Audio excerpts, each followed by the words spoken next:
So it's been 2 days since the shooting in Las Vegas. And as usual, is what happens during a mass shooting. Um, the usual suspects start coming out of the woodwork. You have on one side the gun grabbers who, of course, they did their predictable, we have to ban guns and we have to do this and do that and we have to increase prices and taxes and make it almost impossible to get a gun. And then on the other side, you have the extreme pro Second Amendment who don't want to touch gun laws at all. We have enough gun laws, we need to enforce the ones we have. Okay, fine.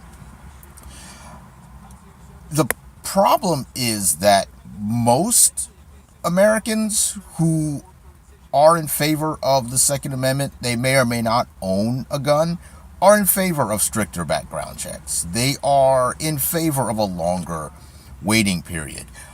Part of the problem is that you don't really have a disagreement on what the Second Amendment says or what it is. But the problem is how it's interpreted in the various states. Like Nevada has relatively lax gun laws as compared to Chicago. Well, that's a whole other conversation. Anyway, Nevada's gun laws allowed this man to stockpile what is essentially a small arsenal of rifles and handguns. Now, according to reports, he bought every single one of those weapons legally. He didn't raise any red flags. Nothing came up in his background that would have prevented him from buying a gun. So he followed the law. He got every one of those guns legally. So the gun grabber argument kind of falls apart there because he didn't break any laws when he purchased these weapons. On the other side, the pro Second Amendment side, I want to ask a question.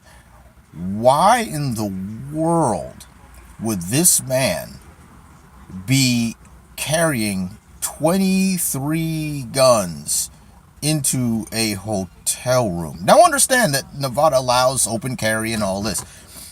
They allow open carry of 23 weapons, the vast majority of which are rifles. I don't question the man's right to own these guns. I question the necessity of him carrying 23 of them into a hotel room openly. Again, not questioning the right, questioning the why. That's my question, is why. Now, again, as I said, I'm not questioning the Second Amendment and what it says. I'm pro Second Amendment. I believe everyone should have the right to bear arms. But again, no one's questioning what it says, but it's being interpreted 50 different ways by 50 different states. That, I believe, is the biggest part of this problem. There's no uniform definition. There's no uniform enforcement of these gun laws. You go to New York or New Jersey, where I live, and you pretty much have to give up a kidney to get a state permission, basically, to buy a gun. Then you go to somewhere like Georgia, where I did live, and the process is fairly easy. Both states are following, at least following federal guidelines, but they could put their own spin on how they want to enforce it. I feel like the lack of consistency across the country is really contributing to this problem.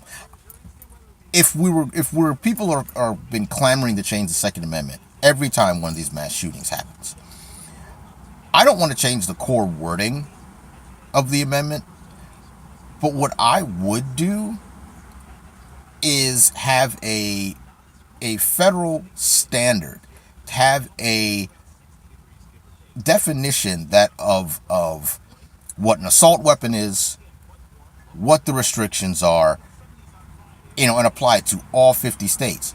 But we have to get people to actually agree on what those restrictions should be, because you have people who think there should be absolutely zero restrictions.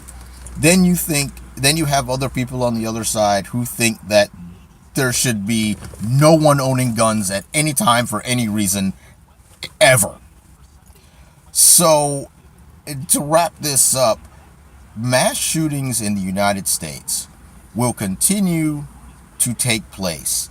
There's not one law that will prevent them from happening until people from both sides of the gun debate come together and say, this is where we agree, this is where we don't agree. Let's work to find some kind of middle ground. Because as long as there are people on the extremes of this, nothing will ever get done. As long as people are shouting at one another across the bleeding bodies of those in Vegas or Sandy Hook or Columbine or whatever, nothing will ever get done. And the only people, I can't say the only people, all of us will suffer the consequences.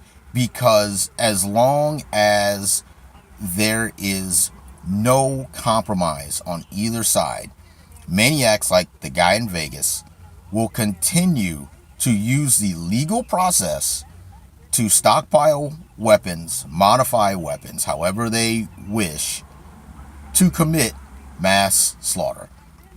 So what we really need to do as Americans, not as Democrats, not as Republicans, not as conservatives, not as liberals, as Americans, as human beings, we need to come together, find a middle ground, and make real progress.